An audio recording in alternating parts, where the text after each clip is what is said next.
was a response to the 1986 Berlin discotheque bombing.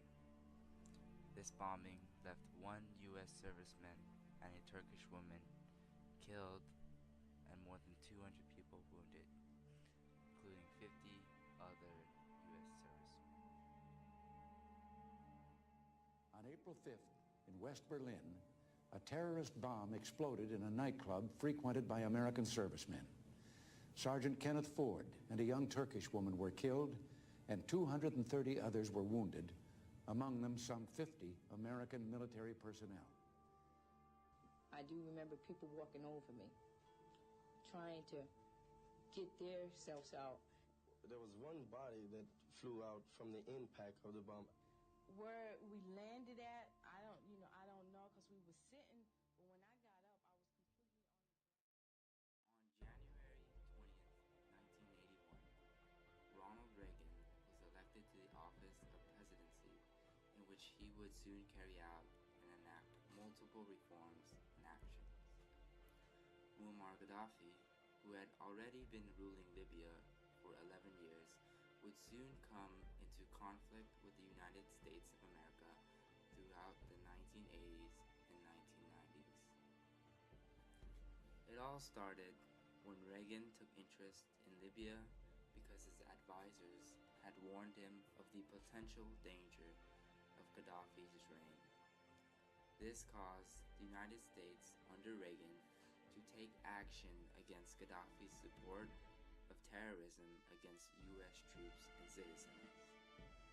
For example, Gaddafi supported and financed Muslims that were anti-American and anti-British, such as the Palestinian rebels. In addition to the deteriorating relationship between the U.S. and Libya, in 1981, Libya acted with violent intent when it launched a missile at a U.S. aircraft near the Gulf of Sidra, further inflaming and declining U.S. and Libya relations. The tension between these two countries also contributed to the initiations of aerial and naval warfare, as Libya attacked U.S. Navy ships and the United States responding by destroying Libyan aircrafts and military ships, as well as bombing coastal military installations.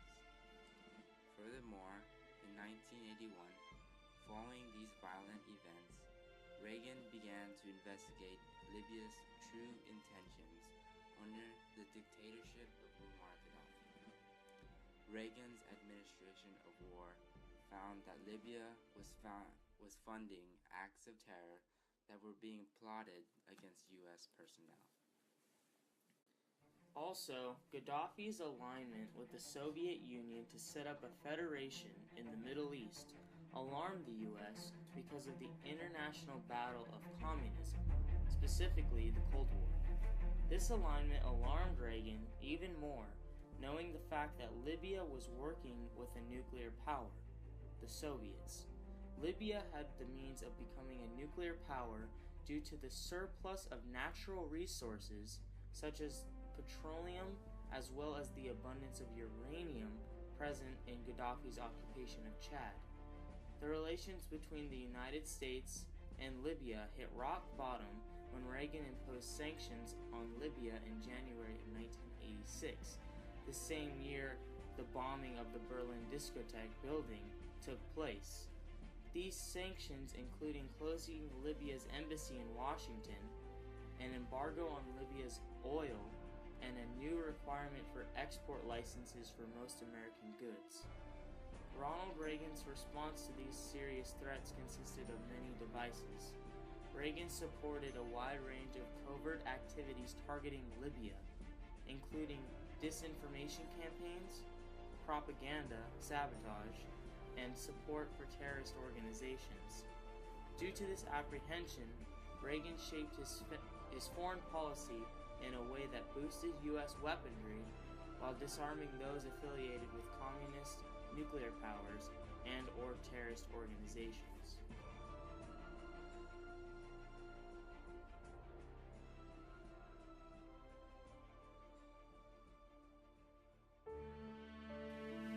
On April 5, 1986, the entertainment venue La Belle Discothèque, often visited by U.S. soldiers, was bombed by the Libyan Secret Service and embassy. The bombing left one U.S. serviceman, Sergeant Kenneth Ford, and a Turkish woman killed, and more than 200 people wounded, including 50 other U.S. servicemen. This act of terror on American personnel and American allies caused Reagan to take the initiative to proceed with direct action.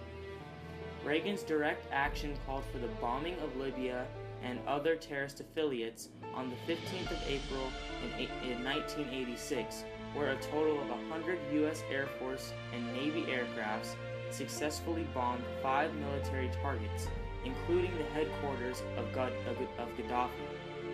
The attacks were mounted by 14 A-6E Navy attack jets based in the Mediterranean and 18 FB-111 bombers from bases in England, as well as numerous of other support aircrafts. 3 military barracks were hit, along with the military facilities at Tripoli's main airport and the Benina Air Base southeast of Benghazi. All targets except one were reportedly chosen because of their direct connection to terrorist activity. The Benina military airfield was hit to preempt Libyan interceptors from taking off and attacking the incoming U.S. troops. In conclusion, comprehensive sanctions were imposed in 1986, including a freeze of Libyan assets and a ban of all trade and financial dealings with the country. These sanctions were lifted in 2004 under the Bush administration.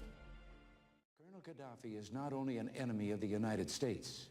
His record of subversion and aggression against the neighboring states in Africa is well documented and well known.